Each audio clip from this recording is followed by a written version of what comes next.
मुकद्दस मत्ती रसूल की अंजील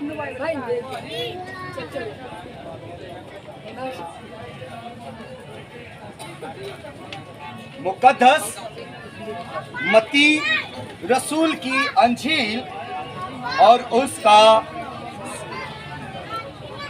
15वां बाब।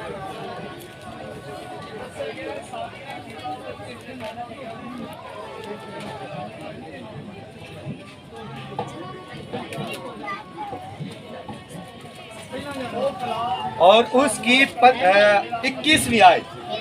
मत्ती रसूल की अंजील और उसका 15वां बाब और 21वीं आयत से मैं आप सब की अब रहनुमाई के लिए खुदावंद के कलाम में से पढ़ने की जिसारत हासिल करूंगा।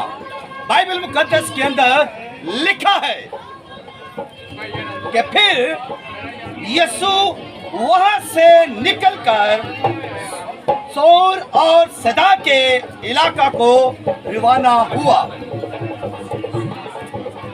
और देखो, एक कनानी औरत उन सरहदों से निकली और पुकार कर कहने लगी, ऐ खुदावंद इब्ने दाऊद, मुझ पर रहम कर। एक बदरूह मेरी बेटी को बहुत सताती है। मगर उसने उसे कुछ जवाब न दिया और उसके शागिर्दों ने पास आकर उससे ये अर्ज की कि इसे रुखसत कर दे, क्योंकि वो हमारे पीछे चलाती है। उसने जवाब में कहा कि मैं इस्राएल के घराने की खोई हुई भेड़ों के सिवा और किसी के पास नहीं भेजा गया। मगर उसने आकर उसे सिजदा किया और कहा, ऐ खुदावंद मेरी मदद कर। उसने जवाब में कहा, लड़कों की रोटी लेकर कुत्तों को डाल देना अच्छा नहीं। उसने कहा, हाँ खुदावंद, क्योंकि कुत्ते भी उन टुकड़ों में से खाते हैं जो उनके मालिकों की मेज से गिरते हैं। इस पर यीशु ने जवाब में उससे कहा, ऐ औरत, तेरा ईमान बहुत बड़ा है, जैसा तू चाहती है तेरे लिए वैसा ही हो।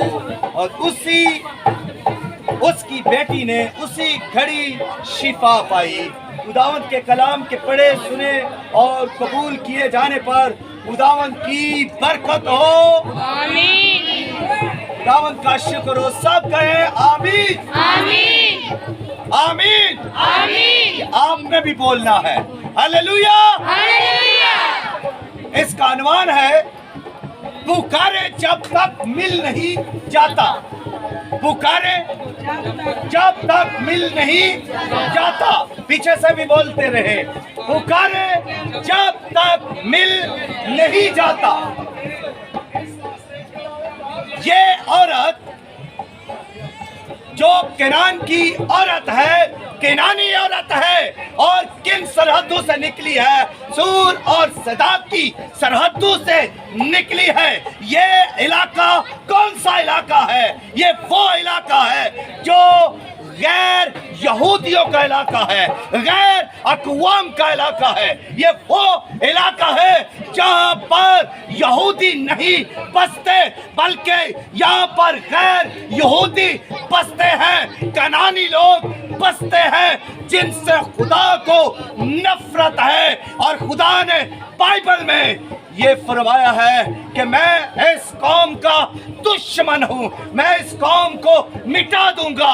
इसलिए ये औरत, केनानी औरत जो है, ये इन सरहदों से निकली है। और इन सरहदों से निकलने की वजह से ये औरत बुत परस्त है, ये औरत गैर अक़वाम से है। जब ये बुत परस्त है तो अपने ये देवताओं के पास भी गई होगी, ये अब मंदिरों में भी गई होगी, ये मलकूत के पास गई होगी, ये मलकूम के पास गई होगी, ये कई देवतों के पास गई होगी। और जाकर ये अपनी बेटी के लिए भीख मांगती होगी, मन्नतें मांगती होगी, दुआएं करती होगी कि खुदा कि किसी तरीका से मुझे मेरी बेटी को शिफा मिल जाए। मगर जब इसे मंदिरों से शिफा नहीं मिली, जब इसे देवियों से शिफा नहीं मिली, जब इसे देवताओं से शिफा नहीं मिली, तो इसने यीशु मसीह को पुकारा। जब यीशु मसीह सूर और सदा के इलाका में गए तो लिखा, बाइबल बयान करती है, एक औरत इन सरहदों से निकलकर उसके पीछे चिल्लाने लगी और ये पुकार कर क्या कहती है, ऐ इब्ने दाऊद, ऐ खुदावंद मुझ पर रहम कर। ये कहा क्या कह रही है जी, बोलिए, इसने क्या कहा है? ऐ इब्ने दाऊद, ऐ खुदावंद मुझ पर रहम कर। इसको क्या हुआ है? ये अपने लिए रहम मांग रही है।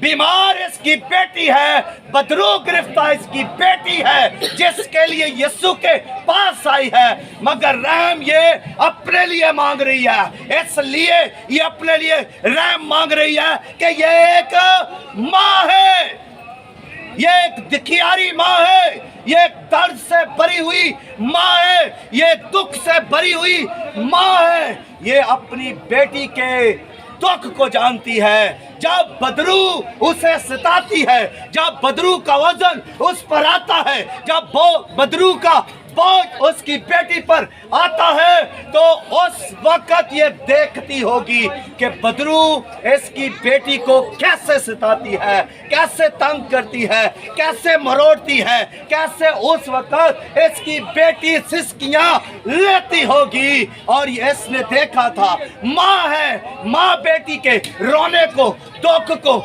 तड़प को और सिताए जाने को देख नहीं सकी, इसलिए ये दर दर फिर रही है। माँ है जिसने इस बेटी को जन्म दिया, पाला और अपने सीने से लगा लगा कर पाला, और कई रातें ये जागती होगी। तो कितनी मोहब्बत है इसको अपनी बेटी से। माँ यहाँ पर बैठी है और माँ जानती हैं कि वो कितनी मोहब्बत अपनी बेटियों से करती है। ये माँ अगरचे गैर कौम की है, ये माँ अगरचे गैर यहूदी है, ये माँ अगरचे गैर अक़वाम से है, फिर भी ये माँ है। और इसके अंदर वही जज्बा है जो यहूदी माओं के अंदर है, ये इसके अंदर वही जज्बा है जो यहाँ पर बैठी हुई माओं के अंदर प्यार और शफकत और मोहब्बत और तरस अपनी औलाद के लिए है। इस माँ के अंदर भी ऐसा ही जज्बा है। तो ये यीशु मसीह के पास आकर क्या कह रही है? फिर वही अल्फाज दोहराऊंगा कि ऐ इब्ने दाऊद, ऐ खुदावंद मुझ पर रहम कर। ये एक जबरदस्त अपील है, ये एक जबरदस्त दुआ है जो उसने की है। हमें रहम मांगने की जरूरत है। और कि मैं आपको बताना चाहता हूँ, कई बार हम दुआ तो करते हैं मगर रहम नहीं मांगते। हम कई बार दुआ करते हैं, प्रस्तश भी कर लेते हैं, इबादत भी कर लेते हैं, लेकिन अपने लिए रहम नहीं मांगते। हमें खुदावंद के रहम की जरूरत है, हमें खुदावंद के तरस की जरूरत है। और ये औरत इसलिए ये कह रही है कि मुझ पर रहम कर, क्योंकि इसकी बेटी बदरू गिरफ्तार है, और जब बेटी बदरू गिरफ्तार है तो माँ को कोई सुख नहीं है, माँ को कोई सुख नहीं है। इसलिए कह रही है कि मुझ पर रहम कर। हमें रहम मांगना चाहिए। जब हम पर रहम होगा तो खुदा हम पर शफकत करेगा। जब हम पर रहम किया जाएगा तो हमारी बीमारियां, हमारे रोग, हमारी खामियां, नलायकी, सुस्ती और कायली, अबलीसी, बदरुए हमारे बदनों से जाती रहेंगी। रहम मांगे, रहम की दुआ करे। दाऊद भी बार बार अपने ज़बूर के अंदर रहम की दुआ मांगता है। वो कहता है, खुदावंद अपनी रहमत की कसरत से मुझको याद कर। ओ दाऊद को देखिए किस तरह खुदा का रहम अपने लिए मांग रहा है। वो कहता है खुदा अपने कलाम के मुताबिक मुझ पर रहम कर। कितना रहम कर? कलाम के मुताबिक अपनी रहमत की कसरत के साथ मुझ पर रहम कर। कसरत के साथ मुझ पर रहम कर। हमें थोड़े रहम की जरूरत नहीं, हमें बहुत रहम की जरूरत है। हमें रहम की जरूरत है। इसलिए दाऊद को पता था कि मैं गुनाहगार हूँ। वो इकरार करता है मुझसे गुनाह हुए हैं और वो कहता है कि मैंने जब मैं माँ के पेट में ही था तो मैं गंदगी को निगलता रहा।